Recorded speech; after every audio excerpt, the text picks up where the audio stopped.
Bienvenue sur Secrets du passé. Ici, nous voyageons à travers les siècles pour redécouvrir histoire, mystères et légendes oubliées. Installez-vous confortablement et si ce voyage vous plaît, laissez une trace de votre passage. Dans les rues brumeuses de Lisbonne, en cette soirée du mois de décembre 1943, un homme solitaire avance d'un pas mesuré. Son ombre s'étire sur les pavés humides, dansant au rythme des réverbères qui percent timidement l'obscurité. Il porte un chapeau rabattu sur son front et un imperméable dont le col relevé dissimule partiellement son visage. Dans sa poche, un carnet aux pages rempli de codes et de noms, des noms qui, s'ils tombaient entre les mauvaises mains, condamneraient des dizaines de personnes à une mort certaine. Cet homme n'a pas de nom, du moins pas un seul. Il en possède une dizaine, soigneusement choisies, méticuleusement entretenues, des identités construites pièce par pièce comme des châteaux de cartes, prêtes à s'effondrer au moindre souffle contraire. Pour les services de renseignement allemands, il est Hans Müller, un commerçant suisse sympathisant du Reich. Pour les Britanniques, il est agent XWEC 03, une source précieuse d'informations sur les mouvements de troupes ennemies. Pour sa logeuse portugaise, il est simplement Monsieur Bernard, un réfugié français fuyant l'occupation. Mais derrière ces multiples façades se cache un homme dont l'histoire a presque entièrement effacé la trace. Un espion dont les actions ont peut-être changé le cours de la guerre, mais dont le nom véritable ne figure dans aucun manuel scolaire, dans aucun documentaire grand public. Il fait partie de ces ombres qui ont œuvré dans les coulisses du plus grand conflit de l'humanité, ces hommes et ces femmes dont les sacrifices silencieux ont contribué à façonner notre monde actuel. Ce soir, alors que notre mystérieux agent s'apprête à effectuer l'une des transmissions les plus cruciales de sa carrière, je vous invite à plonger dans l'histoire fascinante de cet espion oublié. Une histoire de courage, de trahison, de choix impossibles et de secrets emportés dans la tombe. Qui était vraiment cet homme aux multiples visages ? Comment un simple professeur de langue s'est-il retrouvé au cœur des services de renseignement les plus sophistiqués de son époque ? Comment a-t-il pu maintenir sa couverture pendant des années, marchant sur le fil du rasoir, entre deux puissances qui se livraient une guerre sans merci ? Et surtout, pourquoi l'histoire a-t-elle choisi de l'oublier alors que ses actions ont sauvé des milliers de vies ? Installez-vous confortablement, éteignez les lumières, laissez-vous porter par ce récit qui vous emmènera des rues pavées de Prague aux bunkers souterrains de Berlin, des salons feutrés de Londres aux plages déchiquetées de Normandie. Voici l'histoire vraie de René Carmille, l'espion que l'histoire a oublié. Les origines d'une vocation. René Carmille n'était pas né pour devenir espion.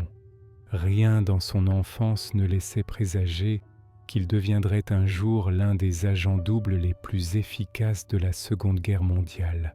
Né le 27 janvier 1886 à Trémola, un petit village de Dordogne, René grandit dans une France encore marquée par la défaite de la guerre franco-prussienne. Son père, instituteur de campagne, lui inculque très tôt l'amour de la patrie et le respect du savoir. La maison familiale, modeste mais chaleureuse, regorge de livres. Le jeune René y passe des heures, dévorant avec une curiosité insatiable tout ce qui lui tombe sous la main. Romans d'aventure, manuels de sciences, récits historiques. Les soirées d'hiver dans cette région du Périgord sont longues et froides. Dehors, le vent siffle entre les branches dénudées des chênes centenaires.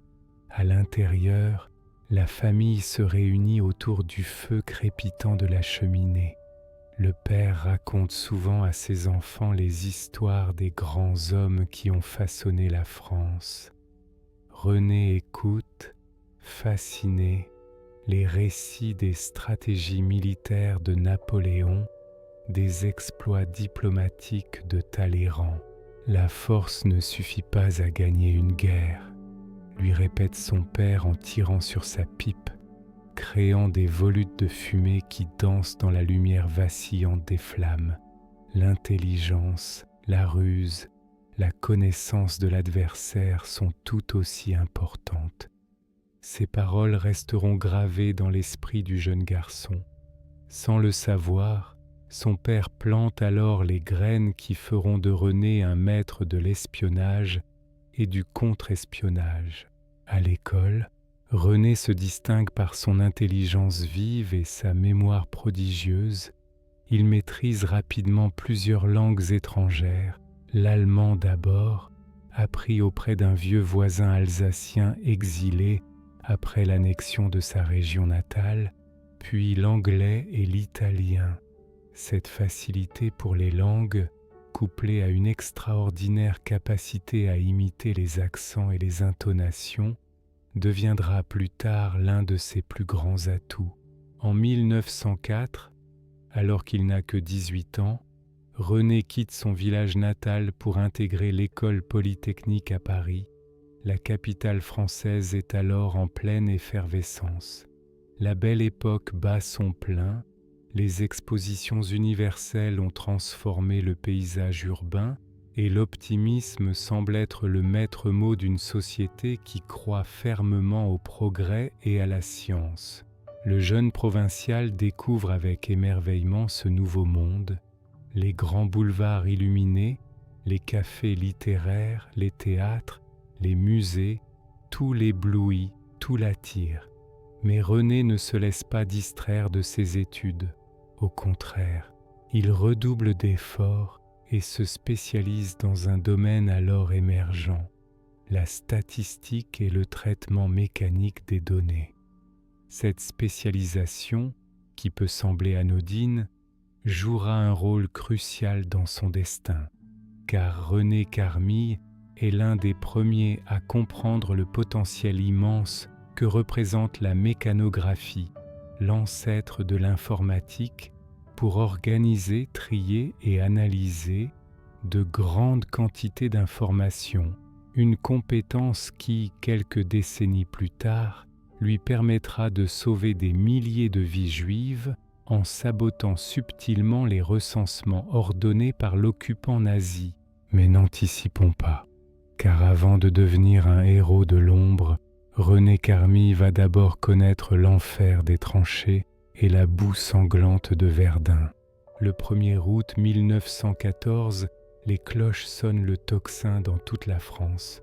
La guerre, que beaucoup croyaient impossible entre nations civilisées, éclate avec une violence inouïe. René, désormais ingénieur militaire, est mobilisé immédiatement. Les premières semaines du conflit sont marquées par l'enthousiasme et la certitude d'une victoire rapide. À Berlin, avant les feuilles mortes, clament les journaux, mais l'automne vient, les feuilles tombent et la guerre s'enlise. Le front se stabilise, les tranchées se creusent et commence alors une longue guerre d'usure qui traumatisera toute une génération. René Carmille sert d'abord dans l'artillerie. De jour comme de nuit, il coordonne les tirs des batteries françaises, calculant les trajectoires, ajustant les angles en fonction du vent, de la température, de l'humidité. Un travail de précision qui exige concentration et sang-froid, surtout sous les bombardements ennemis. En février 1916, il est affecté à Verdun, où se prépare l'une des batailles les plus meurtrières de l'histoire. L'air est chargé d'une tension palpable. Les soldats, terrés dans leurs abris souterrains, attendent l'assaut allemand que tous savent imminent. René partage leur angoisse, mais aussi leur détermination. ils ne passeront pas, murmurent les hommes comme une litanie, un mantra pour conjurer la peur. Le 21 février, à 7 heures du matin, l'enfer se déchaîne. Plus d'1 million d'obus allemands s'abattent sur les positions françaises en seulement 10 heures. Le sol tremble, l'air se remplit de fumée âcre et de poussière. Des arbres centenaires sont arrachés comme des brindilles, des bunkers en béton armé pulvérisés. Les hommes, sonnés, hébétés, émergent des décombres, le visage noirci, les yeux hagards. René survit miraculeusement à ce déluge de feu, mais ce qu'il voit au cours des jours et des semaines qui suivent le marquera à jamais. Les corps déchiquetés de ses camarades, les cris des blessés abandonnés dans le no man's land, l'odeur écœurante de la mort qui imprègne tout. Un soir de mars, alors que la bataille fait rage depuis plus d'1 mois, René se retrouve isolé avec une poignée d'hommes dans un poste avancé. Les communications sont coupées, les vivres presque épuisés, les munitions comptées. La situation semble désespérée. C'est alors qu'il prend une décision qui préfigure son futur rôle d'espion. Il décide de traverser les lignes ennemies pour rapporter des renseignements sur les positions allemandes. Profitant de l'obscurité et d'un violent orage qui couvre le bruit de ses mouvements, René se faufile entre les cratères d'obus, rampe sous les barbelés, évite les patrouilles. Il parvient à s'approcher suffisamment près d'un poste de commandement allemand pour observer leurs préparatifs et évaluer leurs forces. Sur le chemin du retour, il tombe sur un officier ennemi isolé. L'affrontement est bref, silencieux, mortel. Pour la première fois, René tue un homme au corps à corps. Cette nuit-là, quelque chose change en lui. Il comprend que la guerre n'est pas seulement une question de force brute, mais aussi d'information, de ruse, d'intelligence. Grâce aux renseignements qu'il rapporte, son unité parvient à repousser l'assaut allemand prévu pour le lendemain et à tenir jusqu'à l'arrivée des renforts. René est décoré de la Croix de guerre avec palme pour cet acte de bravoure. Mais plus important encore, cette expérience éveille en lui une vocation, utiliser l'information comme une arme, plus puissante parfois que les canons et les fusils. La Grande Guerre s'achève enfin le 11 novembre 1918. René Carmille, comme des millions d'autres, rentre chez lui, mais le jeune homme idéaliste qui avait quitté son village 6 ans plus tôt n'existe plus. À sa place se tient désormais un homme mûri par l'épreuve du feu, endurci par la souffrance et habité par une conviction profonde. Plus jamais ça, plus jamais la guerre. Et pour l'éviter, il faut connaître ses ennemis potentiels, anticiper leurs actions, déjouer leurs plans avant même qu'ils ne les mettent en œuvre. Cette conviction le conduira, 20 ans plus tard, à accepter une mission périlleuse au service du Bureau central de renseignement et d'action, BCRA, le service secret de la France libre, dirigé depuis Londres par le général de Gaulle, une mission qui fera de lui l'un des espions les plus importants de la Seconde Guerre mondiale, bien que son nom soit aujourd'hui largement oublié des livres d'histoire. L'entre-deux-guerres, la formation d'un espion, le Paris de l'après-guerre est une ville qui panse ses plaies. Derrière l'euphorie de la victoire et les célébrations se cachent des cicatrices profondes. La France a perdu près d'1,5 million d'hommes, la fleur de la nation, comme on dit alors. Des régions entières du nord et de l'est du pays sont dévastées, réduites à des paysages lunaires où les obus continuent de tuer, où le sol empoisonné refuse de faire pousser le blé. René Carmille, démobilisé avec le grade de capitaine, retrouve une capitale transformée. Les rues résonnent du bruit des béquilles des mutilés. Les femmes en deuil sont si nombreuses qu'on les surnomme les veuves blanches. L'insouciance de la belle époque semble appartenir à un autre siècle. Comme beaucoup d'anciens combattants, René éprouve des difficultés à se réadapter à la vie civile. Les cauchemars le réveillent en sueur au milieu de la nuit, les bruits soudains le font sursauter, le regard vide des hommes qui ont trop vu, trop vécu, le suit partout. Pour échapper à ces fantômes, il se plonge dans le travail avec une énergie frénétique.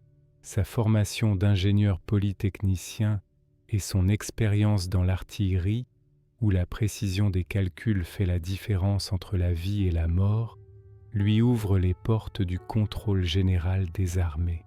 Ce corps d'élite, chargé de vérifier la bonne utilisation des ressources militaires, lui permet de mettre à profit ses compétences en statistique et en organisation. René se révèle rapidement un expert en mécanographie, cette science nouvelle qui utilise des machines perforatrices pour traiter de grandes quantités de données.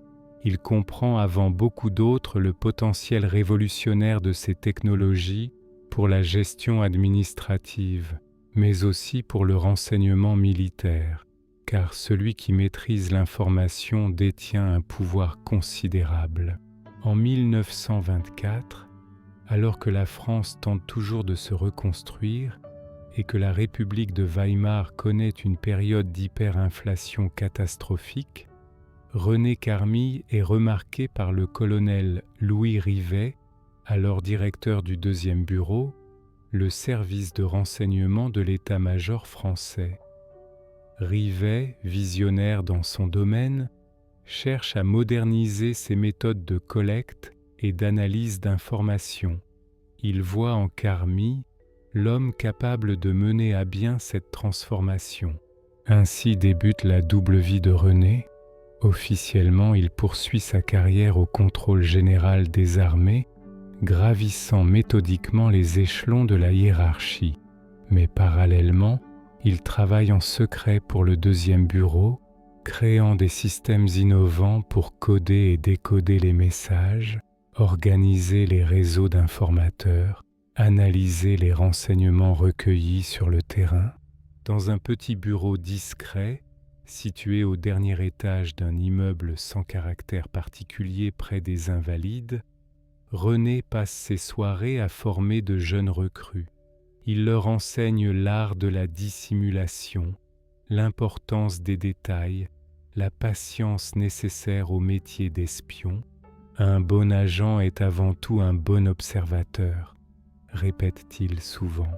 Il remarque ce que les autres ne voient pas, une paire de chaussures trop neuves pour un prétendu réfugié, un accent légèrement incorrect dans une langue maternelle supposée, une hésitation infime avant de répondre à une question sur son passé. Mais René ne se contente pas de théorie. À plusieurs reprises, entre 1926 et 1932, il effectue lui-même des missions en Allemagne. Sous couvert de voyages d'affaires ou de conférences académiques, il observe la renaissance industrielle du pays, note le réarmement clandestin qui contrevient au traité de Versailles, rencontre des informateurs qui lui parlent d'une nouvelle force politique en pleine ascension, le Parti national-socialiste d'Adolf Hitler. Ces voyages le mènent à Munich, Stuttgart, Berlin, dans les brasseries enfumées où se retrouvent les anciens combattants allemands. Il écoute, il observe, il entend la colère, le ressentiment contre le diktat de Versailles. Il perçoit le désir de revanche qui couve, et ce qu'il voit l'inquiète profondément. De retour en France, il rédige des rapports alarmants sur la montée du nazisme et le danger qu'il représente, mais dans une France traumatisée par la Grande Guerre et obsédée par la défense statique incarnée par la ligne Maginot, peu sont prêts à entendre ces avertissements. on le traite de pessimiste, d'alarmiste. Certains de ses supérieurs classent ses rapports sans suite, préférant croire que l'Allemagne, saignée à blanc comme la France par le conflit mondial, ne peut représenter une menace sérieuse. René ne se décourage pas. Il continue son travail d'ombre, perfectionnant ses méthodes, élargissant son réseau.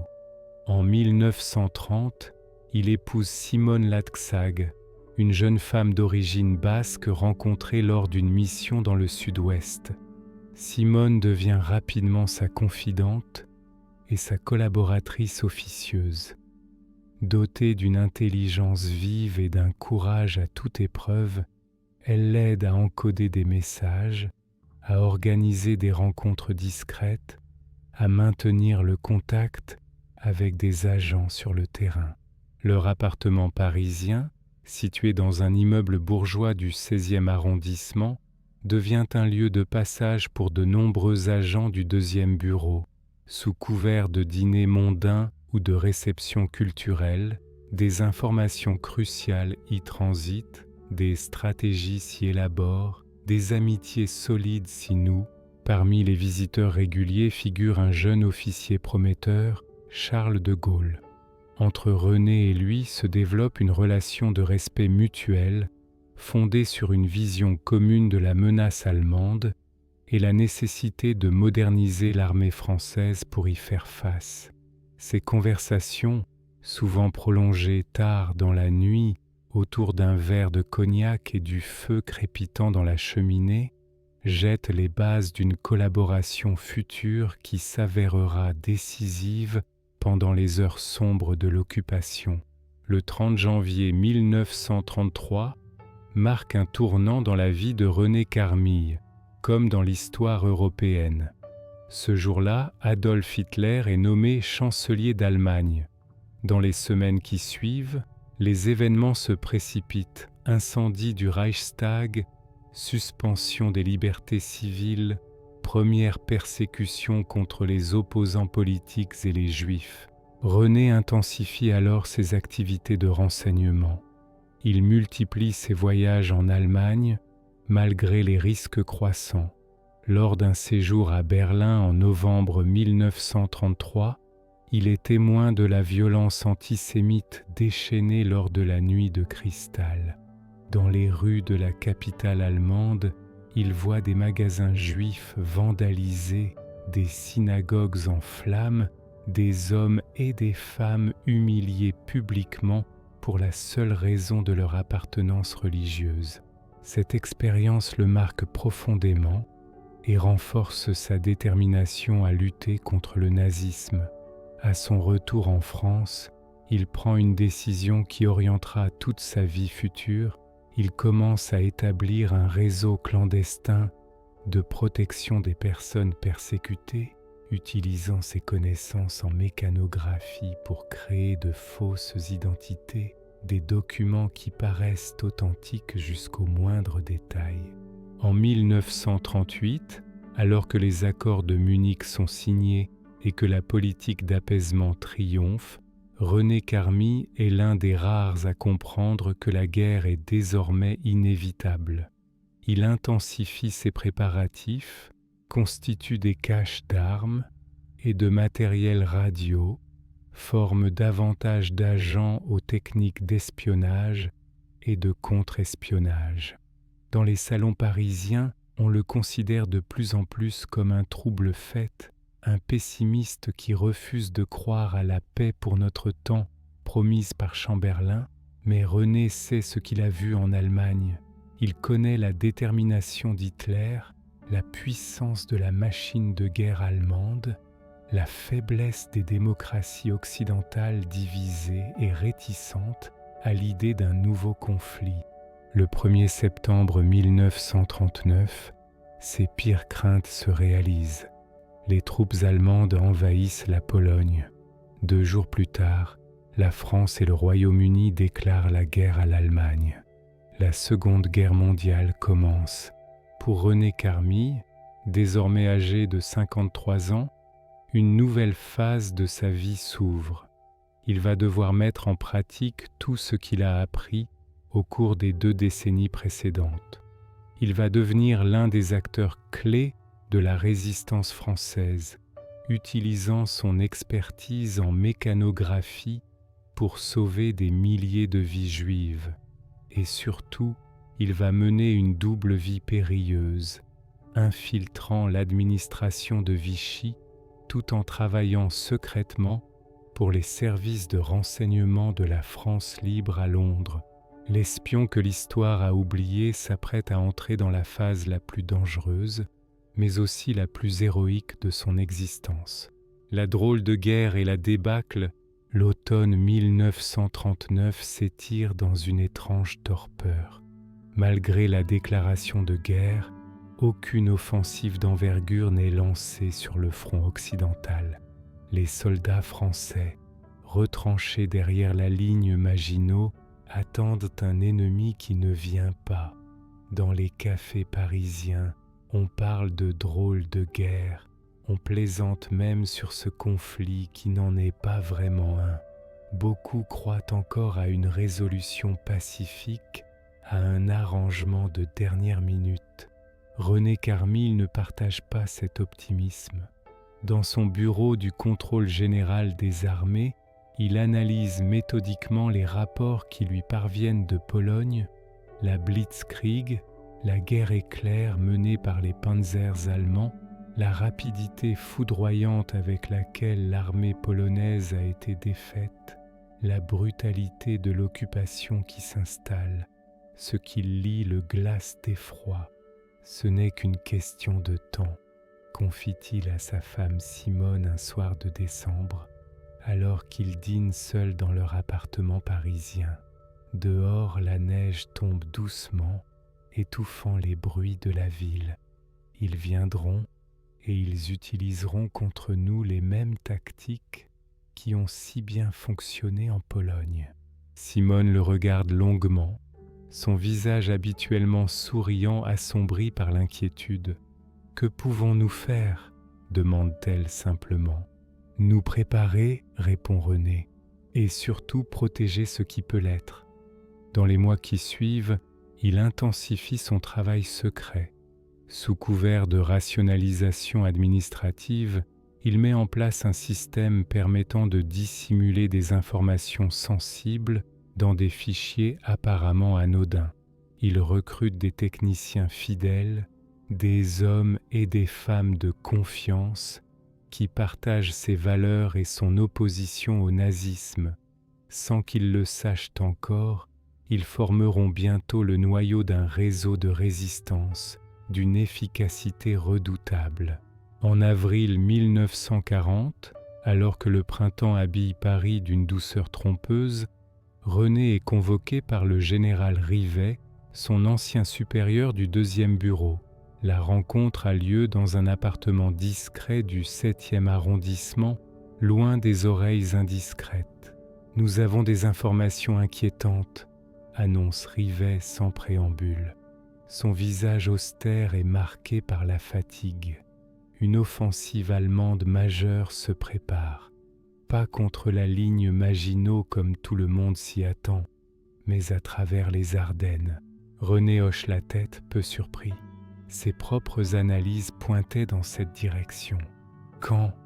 Très bientôt, peut-être dans quelques jours, peut-être dans quelques semaines, et nous ne sommes pas prêts, Carmille, pas prêts du tout.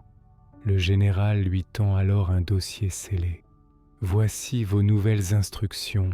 En cas d'invasion, en cas de défaite, le mot semble lui écorcher la bouche. Vous devrez maintenir votre poste, quelle que soit l'administration qui se mettra en place. Vous serez plus utile à l'intérieur qu'en exil.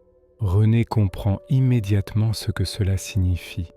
On lui demande de devenir un agent dormant, infiltré au cœur même de ce qui pourrait devenir un régime collaborateur.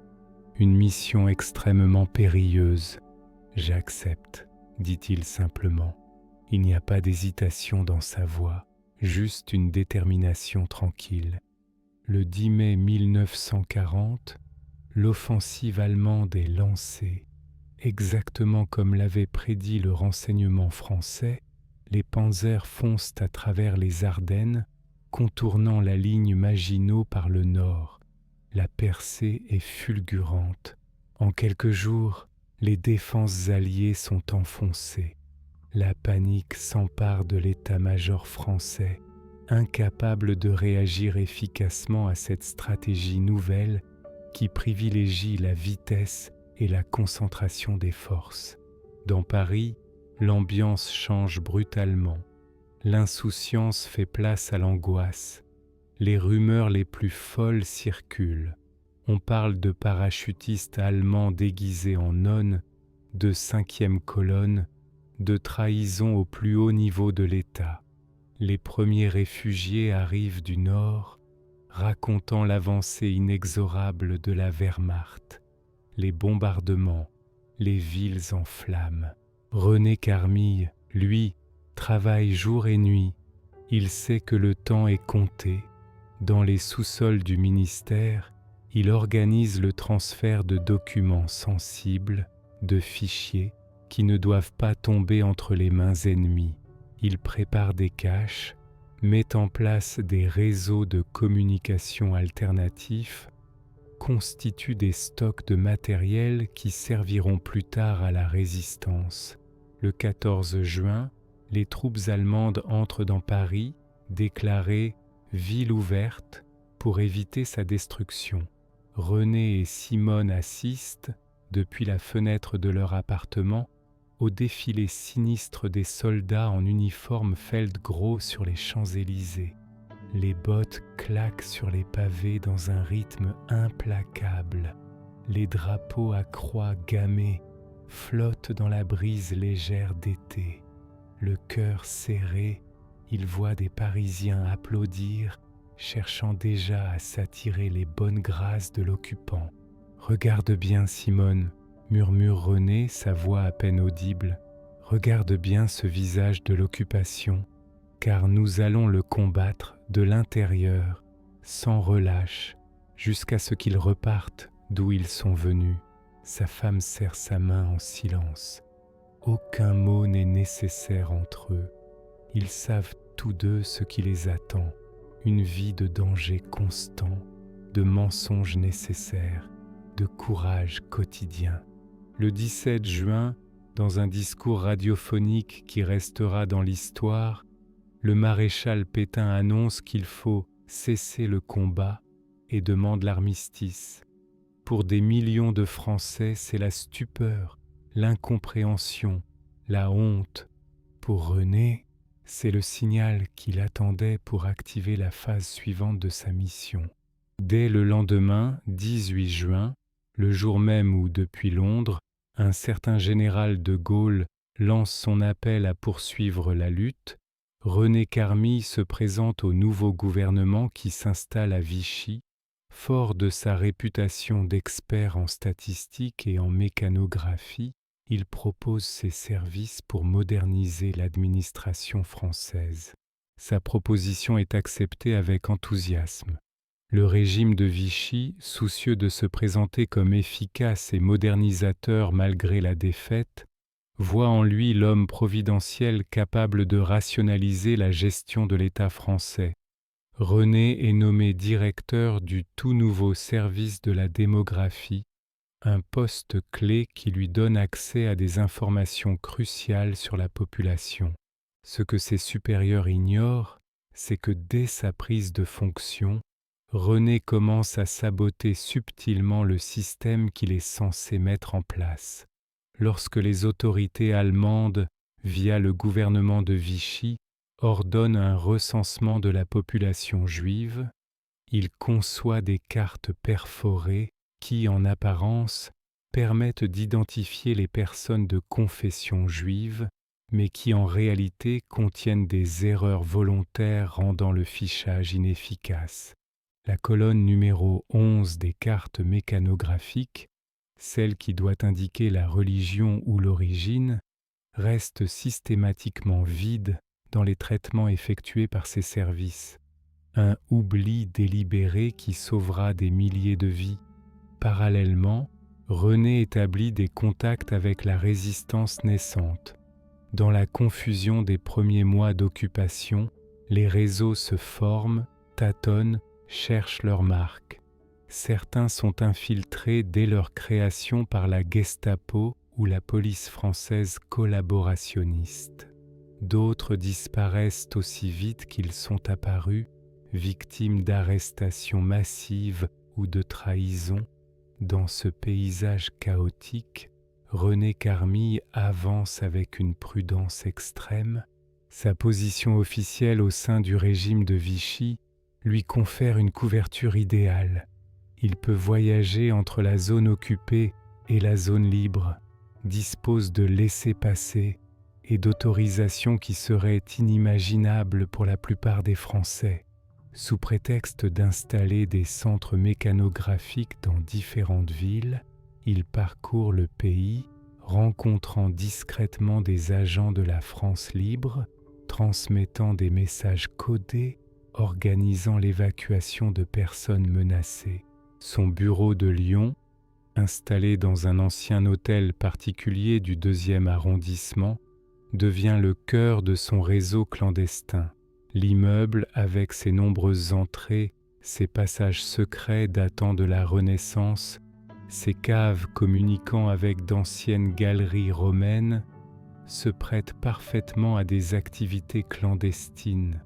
Les machines à cartes perforées, qui cliquettent jour et nuit, couvrent de leur bruit constant les conversations à voix basse, les réunions secrètes, les émissions radio vers Londres. René recrute son personnel avec un soin méticuleux. Chaque employé est évalué non seulement pour ses compétences techniques, mais aussi pour sa fiabilité morale et son opposition discrète à l'occupant. Parmi eux, une jeune femme se distingue particulièrement.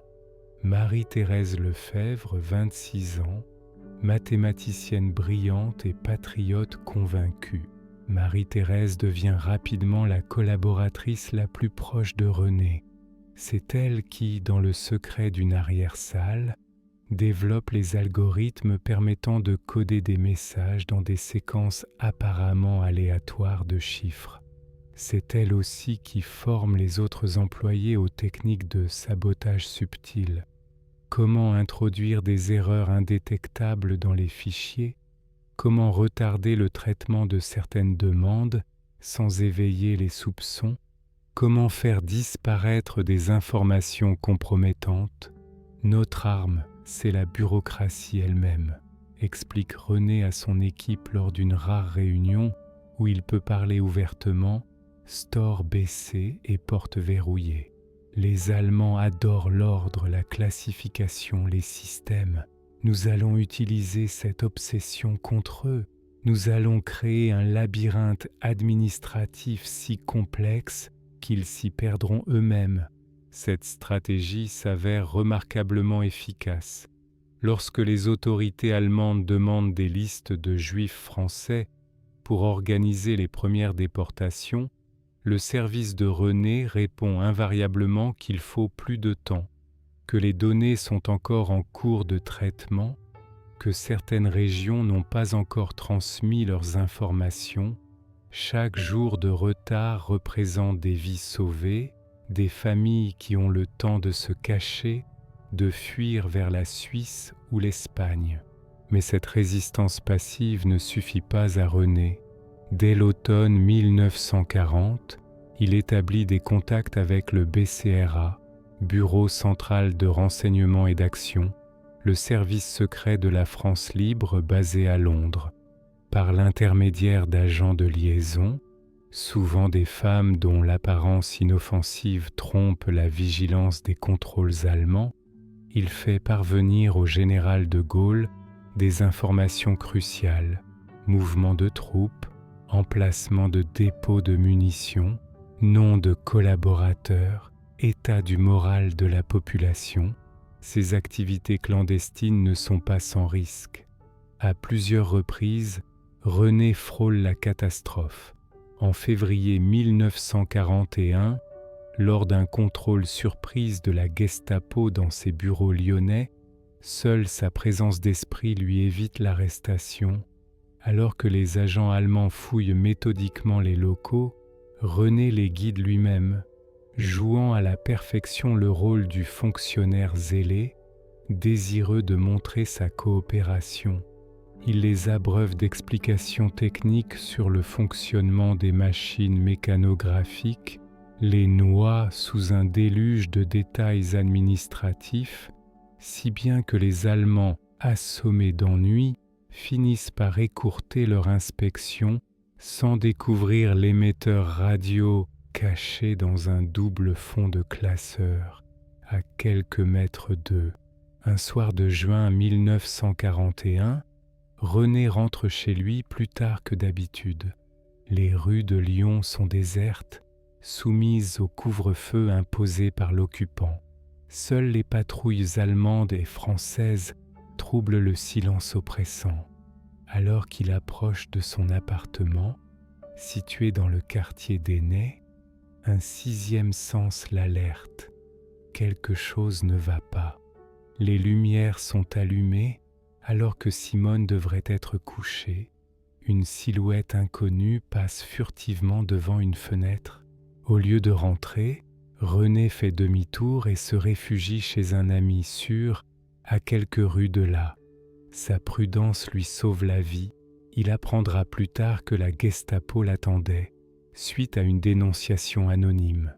Pendant 3 jours, les Allemands occupent son appartement, interrogent Simone pendant des heures, fouillent chaque recoin à la recherche de preuves de ses activités clandestines.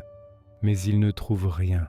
Simone, admirable de sang-froid, joue à la perfection le rôle de l'épouse ignorant tout des activités de son mari, inquiète pour lui, craignant qu'il n'ait eu un accident. Lorsque les Allemands finissent par partir, René ne peut pas rentrer chez lui immédiatement. Il est désormais surveillé, son nom figure sur une liste de suspects. Pendant plusieurs semaines, il vit dans la clandestinité, changeant régulièrement de cache, utilisant de faux papiers qu'il a lui-même contribué à créer. Cette période est l'une des plus difficiles de sa vie. Séparé de Simone, contraint à une prudence extrême dans ses déplacements, il continue néanmoins son travail de sape au sein de l'administration de Vichy. C'est durant cette période qu'il met au point son plan le plus audacieux, la création d'un fichier national d'identité qui, sous couvert de recenser tous les hommes en âge de travailler pour le service du travail obligatoire, STO, servira en réalité à fournir de fausses identités aux résistants et aux personnes recherchées. Une opération d'une ampleur et d'une complexité inouïe qui mobilise tout son réseau, des centaines de complices dans l'administration française et qui sauvera des milliers de vies. Pour mener à bien ce projet, René doit reprendre sa place officielle. Il organise donc son propre retour. Par l'intermédiaire de contacts haut placés dans le régime de Vichy, des hommes qui, comme lui, jouent un double jeu, il fait savoir qu'il s'est absenté pour raison de santé. Un certificat médical antidaté signé par un médecin résistant atteste qu'il souffrait d'une pneumonie sévère qui l'a contraint au repos complet dans un sanatorium des Alpes. L'explication est acceptée, d'autant que son expertise est jugée indispensable par les autorités. En septembre 1941, René Carmy reprend officiellement ses fonctions, mais désormais, il sait qu'il marche sur un fil. Le moindre faux pas, la moindre erreur, et c'est la chute. Une chute qui signifierait non seulement sa propre perte, mais aussi celle de tout son réseau, de tous ceux qui lui font confiance. Cette pression constante use même les tempéraments les plus solides. René, malgré sa force de caractère, n'est pas épargné.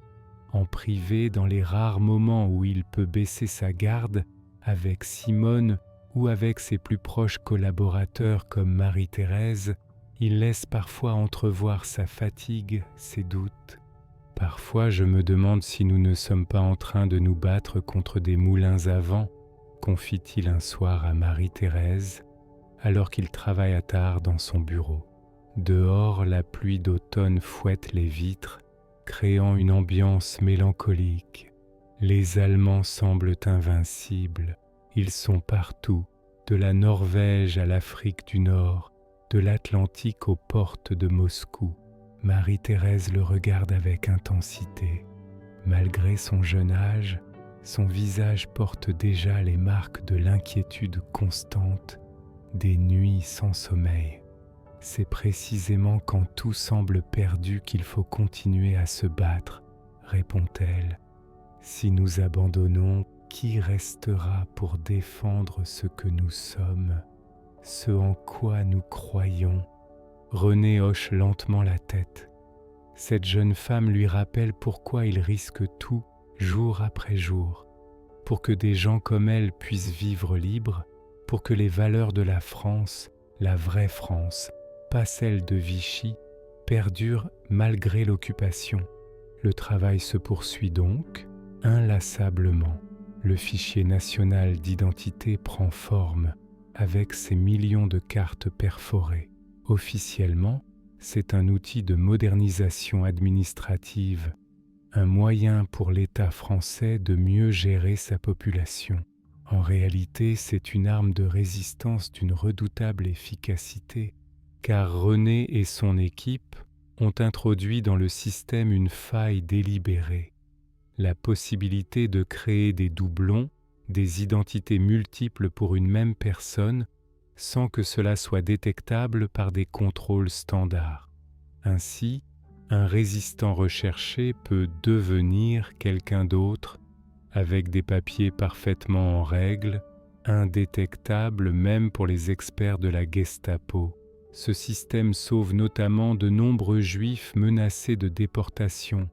En 1942, lorsque les rafles s'intensifient, lorsque le gouvernement de Vichy collabore activement à la solution finale nazie, le réseau de René permet à des centaines de familles d'échapper aux pièges qui se referment sur elles.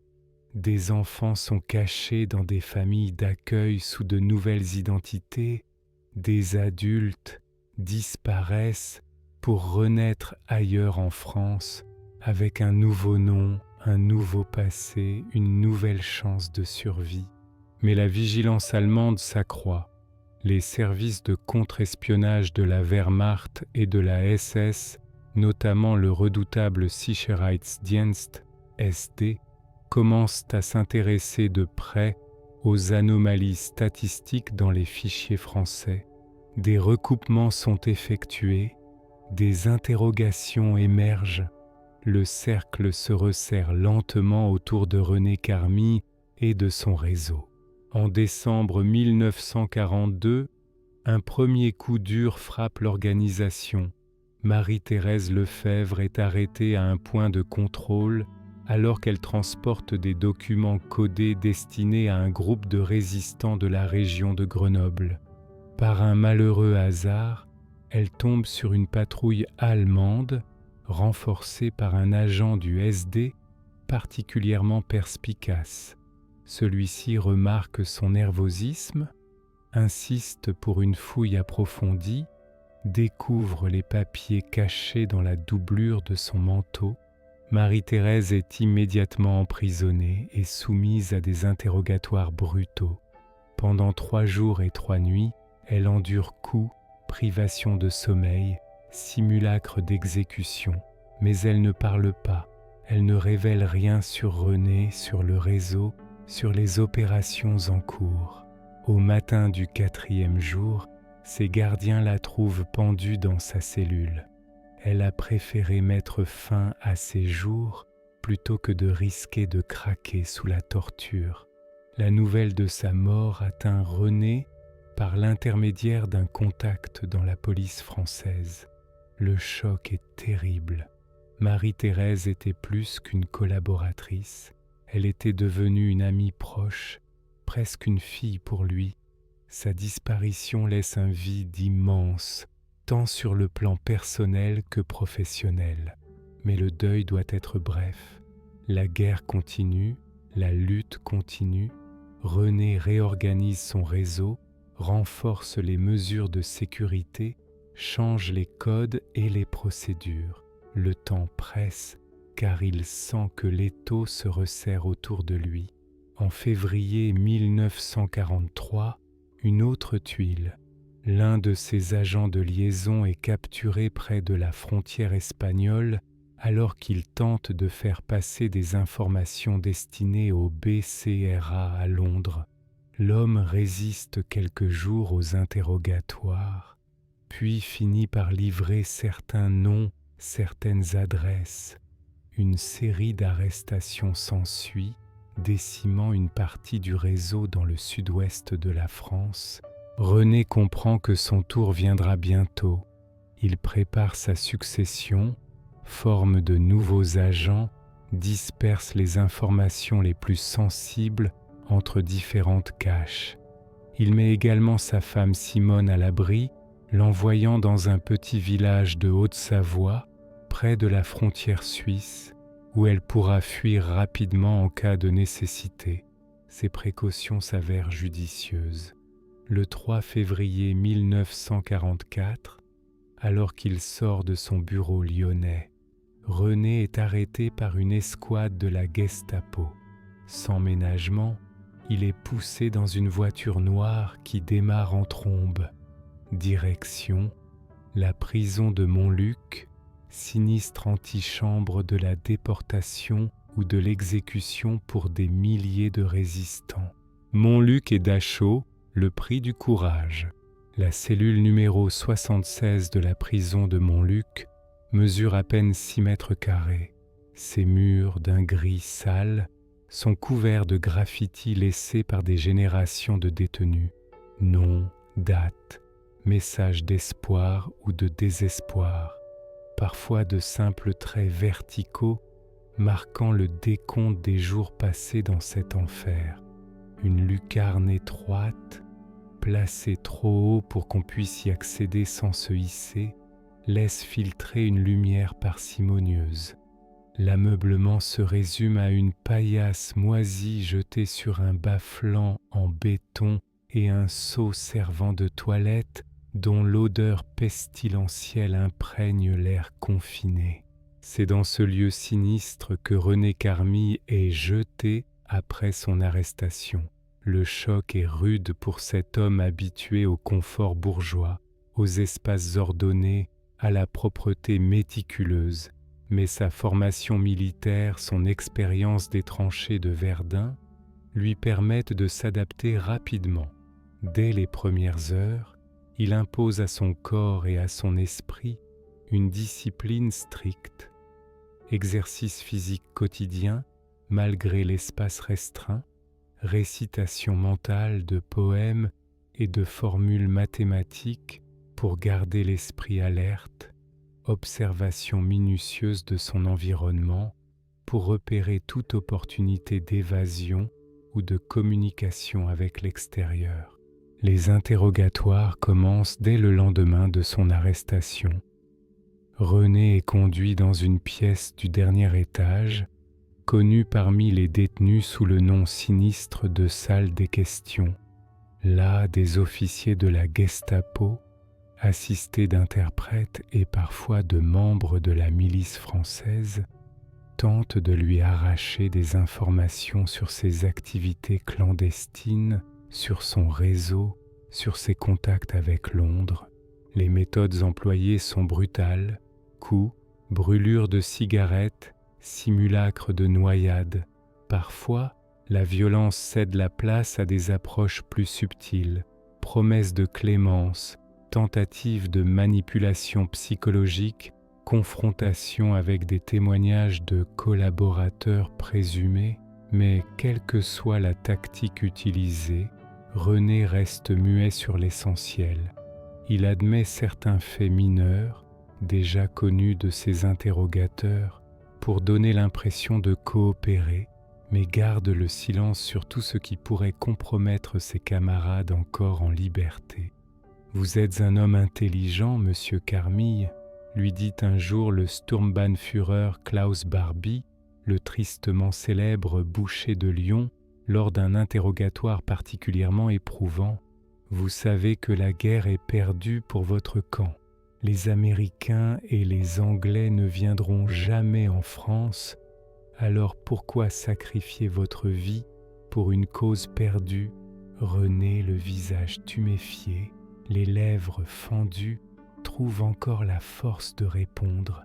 C'est précisément parce que je suis intelligent, Herr Sturmbannführer, que je sais que c'est vous qui avez perdu cette guerre. Vous l'avez perdue le jour où vous avez cru que la force brute pouvait venir à bout de la dignité humaine. Cette réponse lui vaut une nouvelle séance de coups, mais aussi, paradoxalement, un certain respect de la part de Barbie, qui note dans son rapport que le prisonnier est un adversaire coriace, potentiellement utile pour un échange ultérieur. Dans sa cellule, entre deux interrogatoires, René continue de résister à sa manière. À l'aide d'un clou rouillé trouvé dans sa paillasse, il grave sur le mur des équations complexes qui, pour un œil averti, contiennent des informations codées sur les défenses allemandes dans la région lyonnaise. Si jamais un autre résistant occupe cette cellule après lui, il pourra transmettre ces précieuses données au réseau. Il communique également avec les cellules voisines en utilisant le langage des murs, un code de tape développé par les prisonniers qui permet d'échanger des messages simples.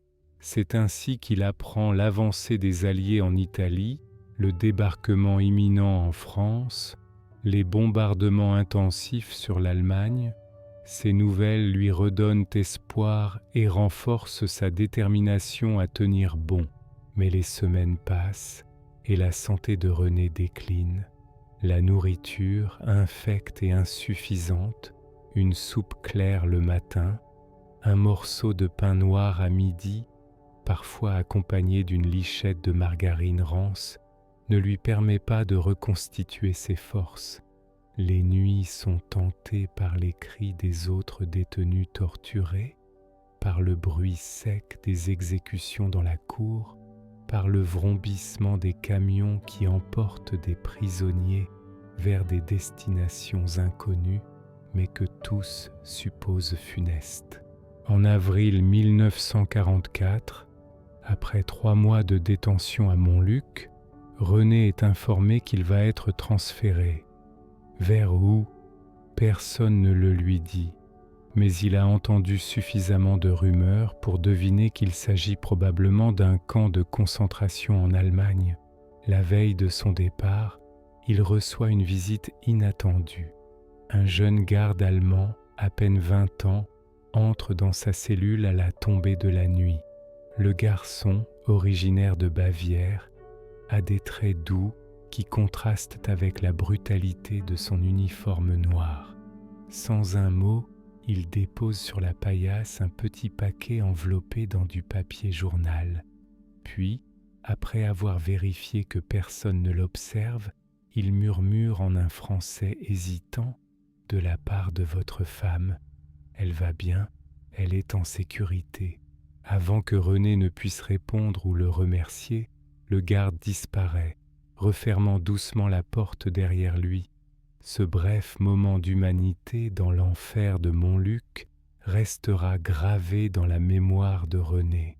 Il lui rappelle que même dans les circonstances les plus sombres, la bonté peut surgir là où on l'attend le moins. Le paquet contient une miche de pain frais, un morceau de saucisson, une petite fiole d'eau-de-vie et caché au centre du pain, un minuscule morceau de papier sur lequel Simone a écrit quelques mots « Courage mon amour, nous t'attendons, la lumière revient ». Ces nourritures, tant physiques que spirituelles, lui donnent la force d'affronter ce qui l'attend. Le lendemain, à l'aube, René est extrait de sa cellule et conduit dans la cour de la prison. Une vingtaine d'autres détenus s'y trouvent déjà, alignés contre un mur, sous la surveillance de gardes armés.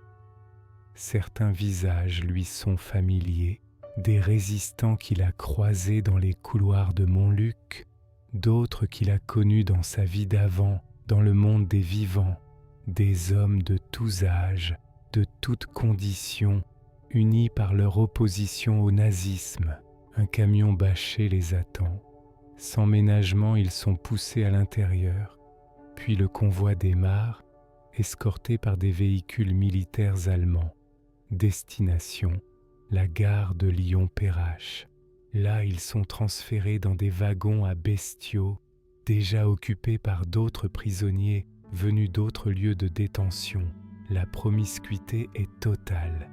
80 hommes entassés dans un espace prévu pour 8 chevaux.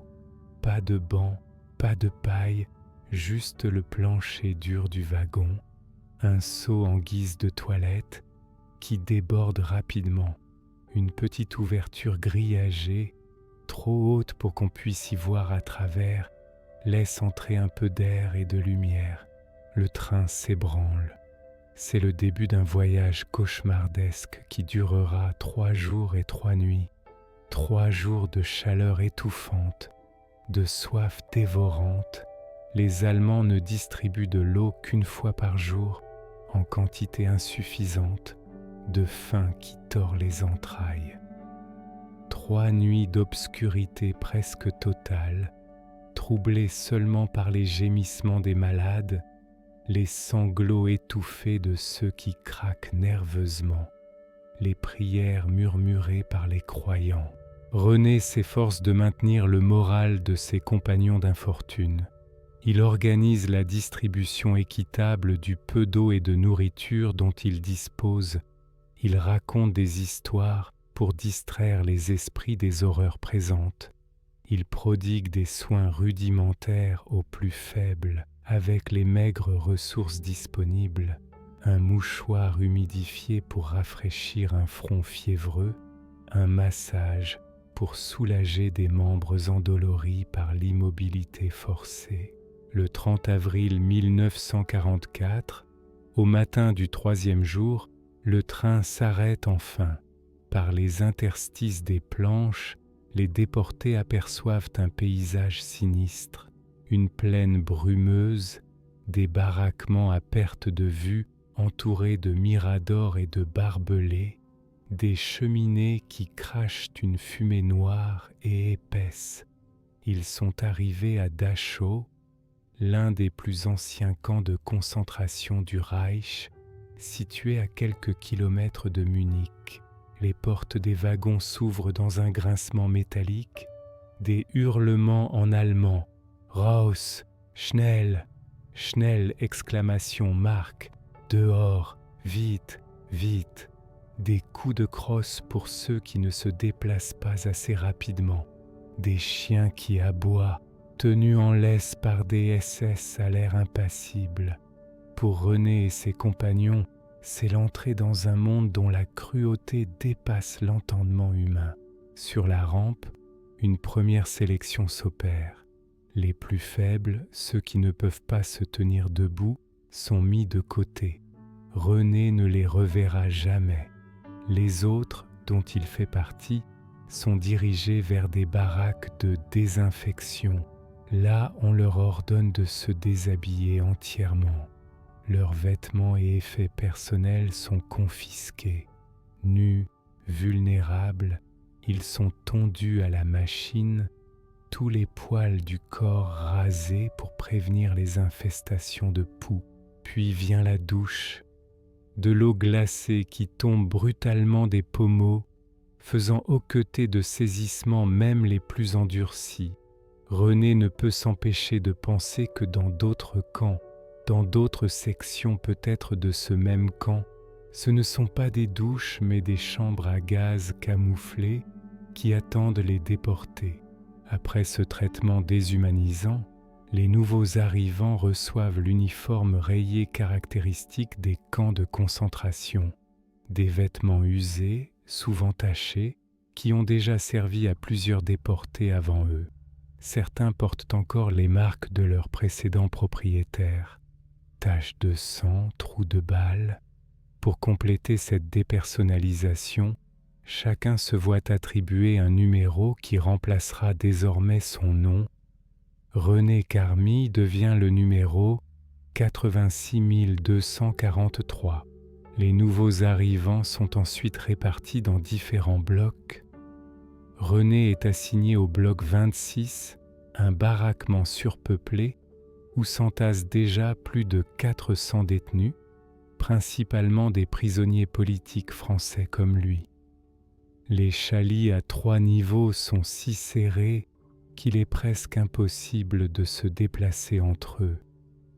3 ou 4 hommes doivent partager chaque couchette étroite. L'organisation interne du bloc est assurée par un détenu plus ancien, le doyen, secondé par des capots, souvent des prisonniers de droit commun allemands, choisis pour leur brutalité. Dès leur arrivée, le doyen établit les règles, obéissance absolue, propreté impeccable du bloc, travail sans rechigner. Ceux qui désobéissent risquent non seulement des punitions de la part des SS, mais aussi des représailles de la part des capots, parfois plus cruels encore que leurs maîtres. Dès le lendemain de son arrivée, René est affecté à un commando de travail dans une usine d'armement située à quelques kilomètres du camp principal. Chaque matin, bien avant l'aube, il doit se lever pour l'appel, puis marcher jusqu'à l'usine, encadré par des gardes qui n'hésitent pas à abattre ceux qui trébuchent ou tentent de s'écarter du groupe. Dans l'usine, le travail est épuisant. 12 heures debout, à répéter les mêmes gestes mécaniques, sans pause, presque sans eau, avec pour seule nourriture un morceau de pain distribué à midi. Les machines sont dangereuses, les accidents fréquents, les blessés ne reçoivent que des soins rudimentaires quand ils en reçoivent. Malgré ces conditions inhumaines, René continue sa résistance, plus discrètement qu'à Lyon, bien sûr, car les risques sont démultipliés.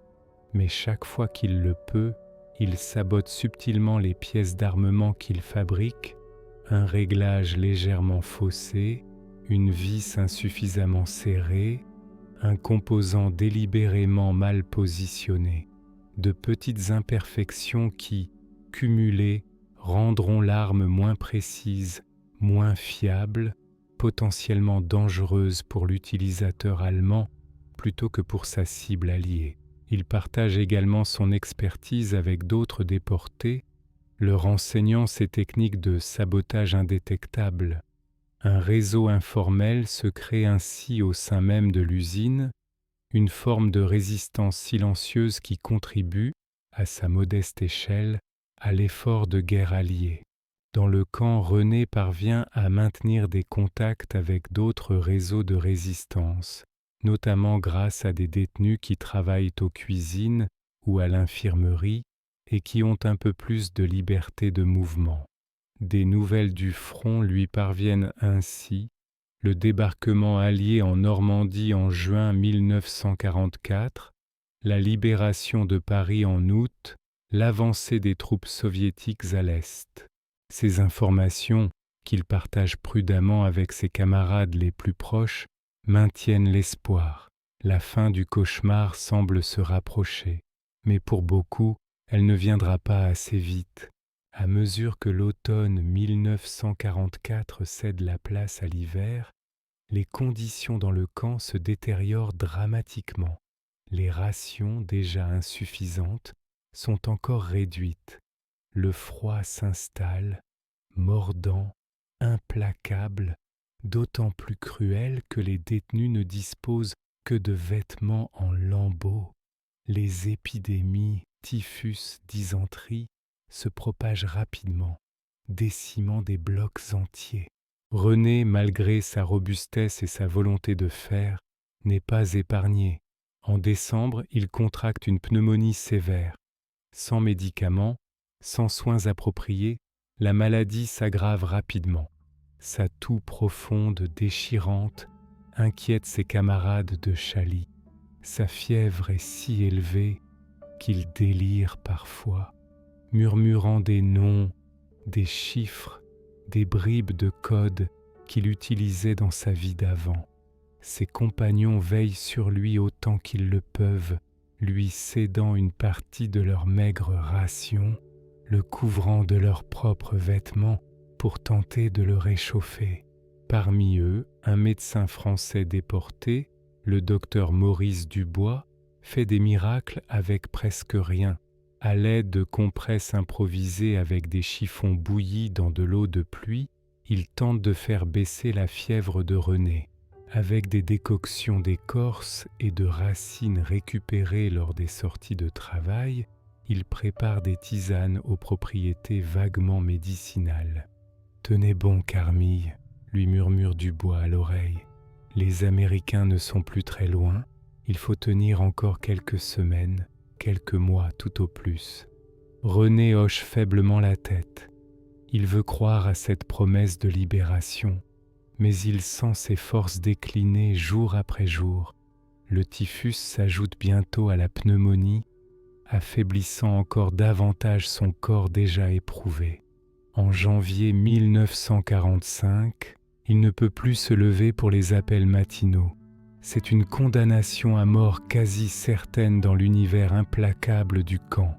Pourtant, contre toute attente, les SS ne viennent pas l'achever comme ils le font habituellement avec les détenus incapables de travailler, car René possède une compétence rare qui le rend encore utile. Sa connaissance approfondie des systèmes mécanographiques allemands. Même dans son état de faiblesse extrême, il est occasionnellement extrait de son bloc pour résoudre des problèmes techniques dans les bureaux administratifs du camp. Ces brèves escapades hors du bloc lui permettent de glaner des informations cruciales sur l'évolution de la guerre. Dans les bureaux, il entrevoit des rapports, surprend des conversations entre officiers. Il apprend ainsi que l'Allemagne est aux abois, que les bombardements alliés détruisent méthodiquement les infrastructures du Reich, que les troupes soviétiques ne sont plus qu'à quelques centaines de kilomètres à l'est. Ces nouvelles encourageantes, il les rapporte à ses camarades. Dans le bloc, malgré la surveillance constante, une résistance morale s'organise. On chante doucement des chants patriotiques français lors des rares moments de répit. On partage des souvenirs du pays, des récits de vie d'avant, pour se rappeler qu'un autre monde existe au-delà des barbelés. René, malgré sa faiblesse, participe à ces moments de communion. Il raconte Paris avant la guerre, les cafés animés des grands boulevards, les promenades le long de la Seine au crépuscule. Il évoque les parfums de la cuisine française, les marchés colorés, les rues pavées de son village natal en Dordogne. Ces récits sont comme des fenêtres ouvertes sur un univers qui semble désormais presque irréel, tant il contraste avec l'enfer de Dachau. Mais à mesure que l'hiver 1945 avance, l'état de René s'aggrave. Sa toux s'intensifie, creusant encore davantage son visage déjà émacié. Ses mains, autrefois si habiles sur les claviers des machines mécanographiques, tremblent désormais au point qu'il peut à peine tenir une cuillère. Ses yeux, enfoncés dans leurs orbites, ont perdu leur éclat vif d'autrefois.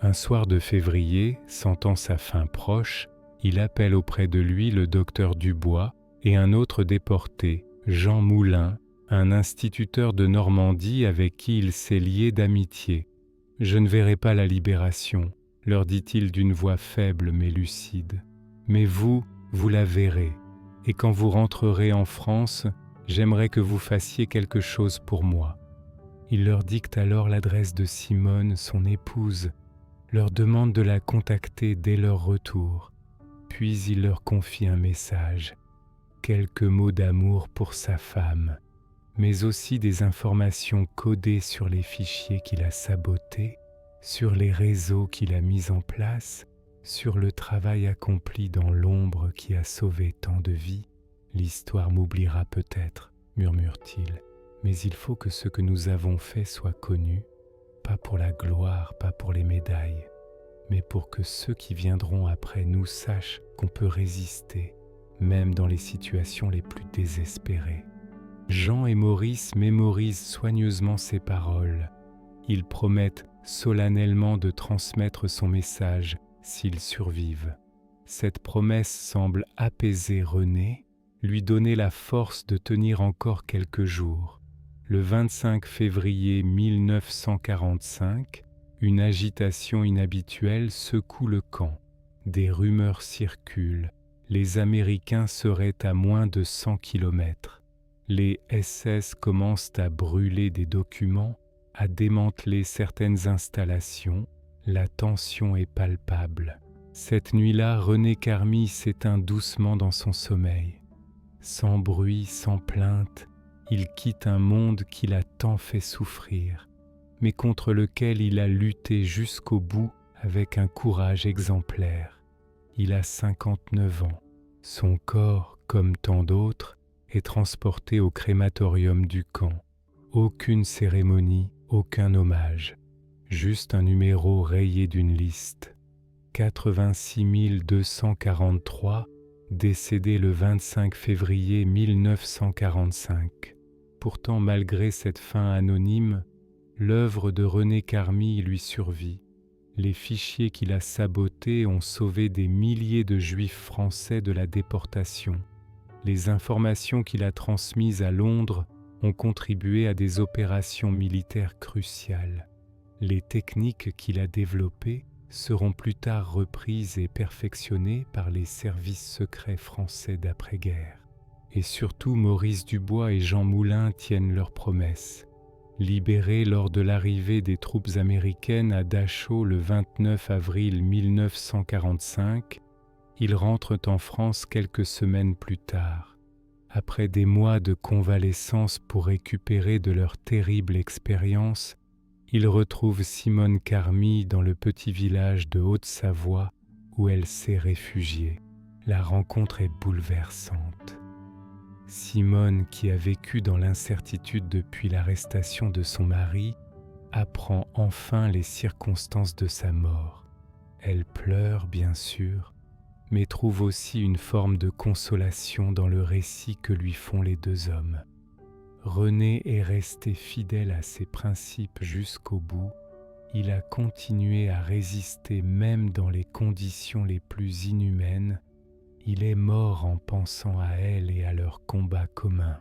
Maurice et Jean lui transmettent également les informations codées confiées par René. Simone, qui a participé activement aux activités clandestines de son mari, comprend immédiatement leur importance. Elle les fait parvenir aux autorités compétentes, contribuant ainsi à la reconstruction des services de renseignement français dans l'immédiat après-guerre. Dans les années qui suivent, Simone œuvre inlassablement pour que le rôle de René soit reconnu.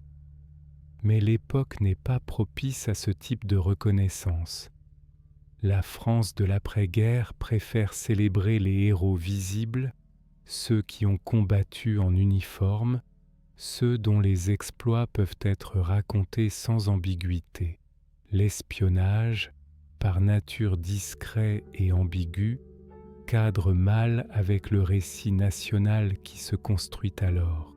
De plus, le parcours de René Carmi au sein de l'administration de Vichy, bien que totalement justifié par sa mission d'infiltration, suscite des malentendus et des suspicions dans une France qui peine à faire face à son passé collaborationniste. Il est plus simple d'oublier ces figures complexes, ces hommes et ces femmes qui ont navigué dans les zones grises de l'histoire, que de tenter d'expliquer les nuances de leur engagement. Ainsi, progressivement, le nom de René Carmi s'efface de la mémoire collective. Quelques historiens spécialisés continuent de mentionner son rôle dans le sabotage du recensement des Juifs, mais pour le grand public, il devient l'un de ces innombrables héros anonymes de l'ombre dont les actions restent méconnues. Ce n'est que dans les années 2000, avec l'ouverture de nouvelles archives et un intérêt renouvelé pour les aspects méconnus de la Seconde Guerre mondiale que son histoire commence à refaire surface. Des chercheurs redécouvrent l'ampleur de son action, la sophistication de ses méthodes, l'impact considérable de son travail clandestin.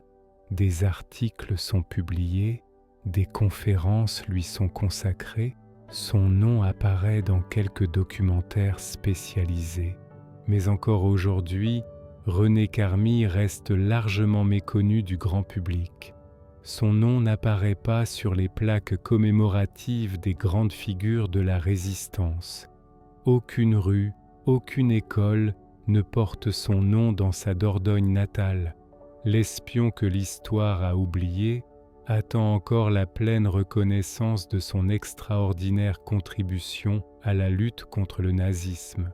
Dans une petite maison de retraite de la banlieue parisienne, en septembre 2012, une vieille dame s'éteint paisiblement dans son sommeil. Elle s'appelait Marie-Claire Carmille. Elle était la fille unique de René et Simone Carmille. Marie-Claire avait 16 ans lorsque son père fut arrêté. Toute sa vie, elle a conservé précieusement les souvenirs de cet homme qu'elle n'a pas eu le temps de connaître pleinement, mais dont l'exemple a guidé son existence. Photographies jaunies, lettres écrites du front pendant la Grande Guerre, carnets de notes remplis d'une écriture fine et précise, autant de reliques d'une vie extraordinaire, d'un héroïsme discret mais profond. Après sa mort, conformément à ses dernières volontés, ces documents sont confiés aux Archives nationales françaises. Une équipe d'historiens se penche alors sur ce trésor documentaire inexploré. Ce qu'ils découvrent dépasse leurs attentes les plus optimistes. Car René Carmille, en bon espion, avait pris soin de conserver des preuves de ses activités clandestines, non pas par vanité ou pour une reconnaissance posthume, mais pour que la vérité puisse un jour être établie, pour que les mécanismes de la résistance intérieure puissent être compris par les générations futures. Parmi ces documents figure un journal codé, tenu régulièrement entre 1940 et 1944, écrit dans un système cryptographique de son invention. Ce journal détaille les opérations menées, les contacts établis, les informations transmises à Londres. Il faudra 2 ans à des spécialistes en cryptographie pour le déchiffrer entièrement, révélant une mine d'informations historiques inédites. On y découvre notamment l'ampleur réelle du sabotage des recensements. Grâce à ces manipulations des cartes perforées, René Carmille a réussi à soustraire plus de 7000 familles juives aux rafles programmées par les autorités nazies. 7000 familles, soit environ 20 000 personnes, hommes, femmes et enfants, qui ont échappé à la déportation et à l'extermination. Le journal révèle également l'existence d'un réseau bien plus vaste que ce qu'on imaginait jusqu'alors, non pas quelques dizaines d'agents comme on le pensait, mais plus de 200 personnes réparties dans toute la France, infiltrées dans les administrations, les entreprises, les services de police, formant une toile invisible mais efficace de résistance passive et active. On y apprend aussi comment René a réussi à faire parvenir à Londres des informations cruciales sur les défenses allemandes en prévision du débarquement de Normandie, utilisant un système ingénieux de microfilms dissimulés dans des objets du quotidien, boutons, talons de chaussures, reliures de livres. Il a contribué à la réussite de l'opération Overlord, sauvant potentiellement des milliers de vies alliées. Ces révélations suscitent un intérêt renouvelé pour cette figure méconnue de la résistance. Des articles de presse sont publiés, des émissions de radio et de télévision lui sont consacrées. Un premier livre, écrit par l'historien Antoine Mercier, paraît en 2015 sous le titre René Carmille, l'espion aux cartes perforées. Il rencontre un succès inattendu, touchant un public bien plus large que les seuls spécialistes de la période. Ce regain d'intérêt conduit à des hommages officiels tardifs mais significatifs. En 2016, une plaque commémorative est dévoilée sur la façade de l'immeuble lyonnais qui abritait son bureau pendant l'occupation. En 2017, le président de la République française le cite dans un discours sur les héros méconnus de la Seconde Guerre mondiale. En 2018, son village natal de Trémola en Dordogne baptise son école primaire École René Carmille, permettant ainsi à de nouvelles générations de connaître son nom et son histoire. Mais au-delà de ces reconnaissances symboliques, c'est surtout dans le domaine professionnel que l'héritage de René Carmille se fait sentir, car cet homme n'était pas seulement un espion courageux, il était aussi un visionnaire dans son domaine d'expertise, la mécanographie et le traitement des données. Les techniques qu'il a développées pour manipuler les cartes perforées, pour créer des systèmes d'identification à la fois fiables et flexibles, pour analyser de grandes quantités d'informations, font de lui l'un des précurseurs de l'informatique moderne. Certains spécialistes n'hésitent pas à le qualifier de père de l'informatique française, aux côtés de figures plus connues comme Louis Couffignal ou Pierre Weiss. En 1946, un an après sa mort, le Service national des statistiques qu'il avait créé devient l'Institut national de la statistique et des études économiques, INSEE, l'une des institutions fondamentales de la République française. Les méthodes qu'il avait mises au point continuent d'influencer le fonctionnement de cet organisme jusqu'à l'ère numérique. Plus surprenant encore, ses réflexions sur la protection des données personnelles, sur l'équilibre nécessaire entre efficacité administrative et respect de la vie privée, résonnent avec une actualité saisissante à l'ère des big data et de la surveillance de masse. René Carmille avait compris, bien avant l'avènement d'Internet, que le contrôle de l'information pouvait être à la fois un outil de libération et d'oppression, selon les mains qui le détenaient et les fins qui l'orientaient.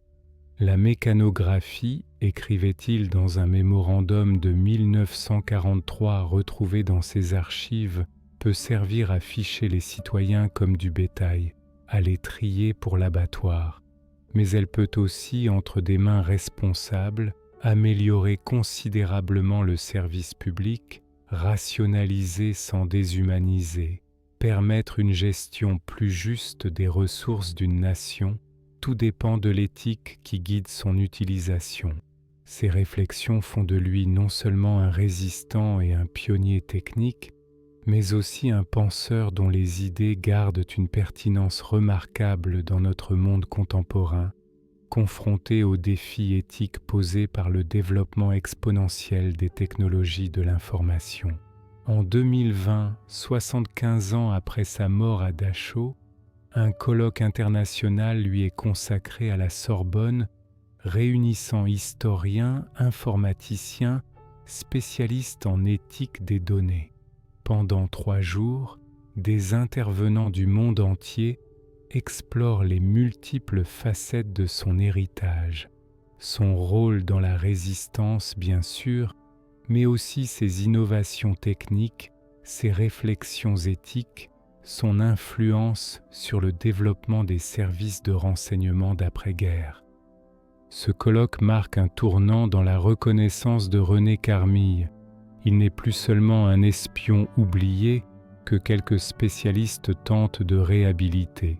Il devient une figure multidimensionnelle dont l'œuvre et la pensée continuent d'inspirer et d'interroger notre présent.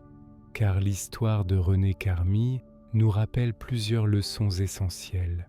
D'abord, que la résistance au mal peut prendre des formes multiples et inattendues.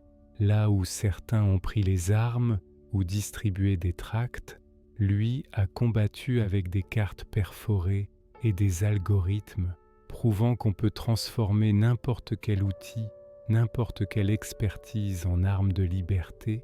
Ensuite, que le courage n'est pas toujours spectaculaire. Il réside parfois dans la patience, dans la persévérance quotidienne, dans la capacité à maintenir une double vie pendant des années sans jamais trahir sa mission véritable, malgré les risques constants. René Carmille nous enseigne également la valeur du sacrifice personnel au service d'une cause plus grande que soi. Il aurait pu fuir en Angleterre ou en Suisse, mettre sa famille et lui-même à l'abri. Il a choisi de rester, d'infiltrer l'ennemi, acceptant le danger permanent comme le prix à payer pour sauver des vies innocentes. Enfin, son parcours nous montre l'importance de la nuance dans notre compréhension de l'histoire. Dans la France de Vichy, tout n'était pas noir ou blanc. Entre collaboration active et résistance héroïque, existait une zone grise, où des hommes et des femmes comme René Carmille ont joué un double jeu périlleux, servant officiellement un régime qu'ils sabotaient secrètement. Aujourd'hui, alors que les derniers témoins directs de la Seconde Guerre mondiale disparaissent peu à peu, des histoires comme celle de René Carmille prennent une importance particulière. Elles nous permettent de maintenir vivante la mémoire de cette période cruciale, non pas sous forme de récits simplifiés ou mythifiés, mais dans toute sa complexité humaine. Car René Carmille n'était pas un super-héros sans faille ni doute. Il était un homme ordinaire, placé dans des circonstances extraordinaires, qui a choisi le chemin difficile du courage et de l'intégrité. Sa vie nous rappelle que l'héroïsme n'est pas réservé à quelques élus. Il est une possibilité qui s'offre à chacun d'entre nous lorsque les circonstances l'exigent. L'espion que l'histoire avait oublié retrouve ainsi progressivement sa place dans notre mémoire collective, non pas comme une icône figée sur un piédestal, mais comme un homme complexe et courageux dont le parcours continue d'éclairer notre compréhension du passé et nos réflexions sur le présent. Dans les sous-sols des archives nationales, les documents de René Carmille sont désormais conservés avec soin, numérisés, accessibles aux chercheurs du monde entier. Son histoire est enseignée dans certaines écoles, mentionnée dans des manuels d'histoire, évoquée dans des documentaires. Un lent travail de mémoire s'accomplit, réparant peu à peu l'injustice de l'oubli, et quelque part dans l'au-delà, si un tel lieu existe, on aime à penser que René Carmille observe cette reconnaissance tardive avec son habituelle modestie, car cet homme, qui a toujours préféré l'efficacité discrète au grand discours, n'a jamais recherché la gloire. Sa plus grande récompense reste les milliers de vies sauvées grâce à son courage silencieux, à son intelligence mise au service de l'humanité contre la barbarie. Alors que notre récit touche à sa fin, souvenons-nous de cet homme ordinaire aux actions extraordinaires. Souvenons-nous de René Carmille, l'espion que l'histoire avait oublié, mais dont l'exemple continue d'illuminer notre présent et notre avenir. La nuit est tombée sur Lisbonne. Dans les rues désertes, balayées par une fine pluie d'hiver, les pas solitaires de notre agent mystérieux se sont tus depuis longtemps. Peut-être a-t-il accompli sa mission cruciale ce soir-là de décembre 1943. Peut-être a-t-il transmis les informations qui ont contribué à changer le cours de la guerre, ou peut-être a-t-il été capturé, comme tant d'autres avant lui, disparu dans les limbes des prisons secrètes et des camps de la mort. Nous ne le saurons jamais avec certitude, car c'est la nature même de l'espionnage. Les zones d'ombre persistent, les questions restent sans réponse, les héros demeurent souvent anonymes. L'histoire de René Carmille que nous venons de parcourir est à la fois véridique et romancé. Véridique dans ses éléments essentiels, cet homme a réellement existé, il a effectivement saboté les recensements de Vichy pour protéger les Juifs français, il est bien mort à Dachau en février 1945, après avoir été arrêté pour ses activités de résistance. Mais comme pour toute figure historique dont la vie s'est déroulée en grande partie dans l'ombre, des zones de mystère subsistent. Certaines conversations, certaines pensées intimes, certains détails de son quotidien clandestin ont dû être reconstitués, imaginés, pour donner chair à ce récit. Ce que nous savons avec certitude, c'est que des hommes et des femmes comme René Carmille ont existé par centaines, par milliers peut-être, des résistants de l'ombre qui n'ont jamais recherché la gloire, qui ont accepté que leurs actions restent secrètes, qui ont risqué et souvent donné leur vie pour des principes plus grands qu'eux-mêmes. Certains ont été célébrés après la guerre, leurs noms gravés dans le marbre des monuments aux morts, leurs histoires racontées dans les livres d'école. D'autres, comme René, sont restés dans l'obscurité pendant des décennies, leurs contributions reconnues tardivement, parfois jamais. Cette injustice de la mémoire collective n'aurait probablement pas troublé René Carmille lui-même, car il n'agissait pas pour la postérité, pour les médailles ou les honneurs. Il agissait par conviction profonde, par amour de la liberté et de la dignité humaine, par refus viscéral de l'oppression sous toutes ses formes. En cela, il nous offre peut-être sa leçon la plus précieuse. Le véritable héroïsme ne se mesure pas à la reconnaissance qu'il reçoit, mais à l'impact qu'il a sur le monde. Les milliers de vies sauvées grâce à son action valent infiniment plus que toutes les plaques commémoratives ou les citations dans les manuels d'histoire. Alors que nous refermons ce chapitre de l'histoire, prenons un moment pour méditer sur ces héros discrets qui, à travers les âges, ont œuvré dans l'ombre pour un monde meilleur. Ces hommes et ces femmes ordinaires qui, confrontés à l'extraordinaire, ont choisi le chemin difficile du courage et de l'intégrité, car l'histoire ne se résume pas aux grandes batailles et aux discours célèbres. Elle se tisse aussi dans les gestes quotidiens de résistance, dans les choix éthiques face à l'oppression, dans le refus silencieux mais déterminé de la barbarie. René Carmille, l'espion que l'histoire avait oublié, n'est plus tout à fait oublié aujourd'hui. Et si ce récit a contribué, même modestement, à maintenir vivante la mémoire de son courage, alors il a atteint son but. Dans les rues de Lyon, de Paris ou de sa Dordogne natale, peut-être croiserez-vous un jour une plaque portant son nom, peut-être lirez-vous un livre ou verrez-vous un documentaire évoquant son action, et peut-être, à ce moment-là, penserez-vous à cet homme ordinaire aux actes extraordinaires, à cet espion de l'ombre qui a mis son génie au service de la lumière. Et surtout peut-être vous demanderez-vous, qu'aurais-je fait à sa place? Aurais-je eu ce courage? Questions essentielles qui nous confrontent à notre propre humanité, à nos propres choix moraux dans un monde qui, aujourd'hui encore, connaît ses zones d'ombre et ses combats nécessaires. Car l'histoire de René Carmille n'appartient pas seulement au passé. Elle nous parle du présent et de l'avenir, de notre responsabilité collective face à l'injustice, de notre capacité individuelle à faire la différence, même dans les circonstances les plus sombres. Souvenons-nous donc de René Carmille, non pas comme d'une relique historique, mais comme d'un exemple vivant, d'une flamme qui continue d'éclairer notre chemin dans les moments de doute et d'obscurité. Et si jamais vous vous trouvez à Dachau, dans ce lieu de mémoire où tant d'innocents ont péri, cherchez sur les listes de noms le numéro 76 1243, René Carmille, mort le 25 février 1945.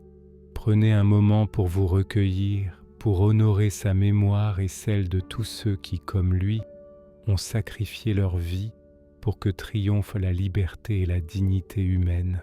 Car tant que nous nous souviendrons d'eux, tant que nous transmettrons leurs histoires aux générations futures, tant que nous nous inspirerons de leur courage pour nos propres combats, ils ne seront jamais vraiment morts. Leur flamme continuera de briller dans l'obscurité, guidant l'humanité vers un avenir plus juste, plus libre, plus digne. Dans les archives de l'histoire, certaines pages sont écrites en lettres d'or, visibles de tous. D'autres sont inscrites à l'encre invisible, lisibles seulement pour ceux qui savent regarder au-delà des apparences. L'histoire de René Carmy appartient à cette seconde catégorie, une histoire écrite avec l'encre invisible du courage discret, de l'héroïsme sans fanfare, du sacrifice silencieux. Une histoire que nous venons de rendre visible, le temps d'un récit, pour que jamais plus l'espion que l'histoire avait oublié ne retombe dans les limbes de la mémoire collective.